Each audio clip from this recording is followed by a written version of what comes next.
दादा शिवा संघटनेचे राष्ट्रीय अध्यक्ष मनोहर धोंडे यांनी आज पत्रकार मनोहर धोंडे यांनी आज पत्रकार परिषद घेतली। त्या पत्रकार परिषदेमध्ये त्यांनी सांगितलं की मराठा समाजाला आरक्षणाला आमचा विरोध नाही, मात्र राज्य शासनाने काढलेल्या JRला आमचा सक्त विरोध आहे। या विरोधात आम्ही सुप्रीम कोर्टात जनहित याचिका दाखल करणार आहे। काय सांगणार?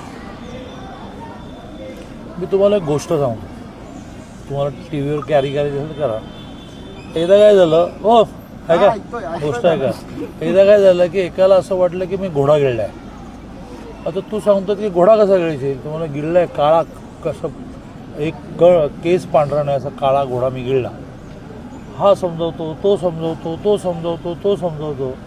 मग माझ्यासारखा एक हुशार असं म्हणाला की जर थांबा, तो म्हणाला की हे सगळे बेडे आहेत, तू खरंच घोडा गिळलेला आहे। मग एका डॉक्टरला मी सांगितलं की ह्याला बेशुद्ध करू, एक काळा घोडा मी विकत आणतो, तो बाहेर बांधून ठेवू आणि हा शुद्धीवर आलं की म्हणून घालू, खरूच की घोडा काळा घोडा गिळला होता बरोबर ना। मग त्याला बेशुद्ध केलं, बाहेर काळा घोडा बांधून ठेवला। तो काळा घोडा उठल्यानंतर बघितलं भाऊ मी म्हणत होतो की घोडा गिळला, तसं सध्या महाराष्ट्रात चालू आहे का। त्याला आमच्याकडे ग्रामीण भाषेमध्ये भुई थोपटणं म्हणतात, साप म्हणून भुई थोपटणं। चला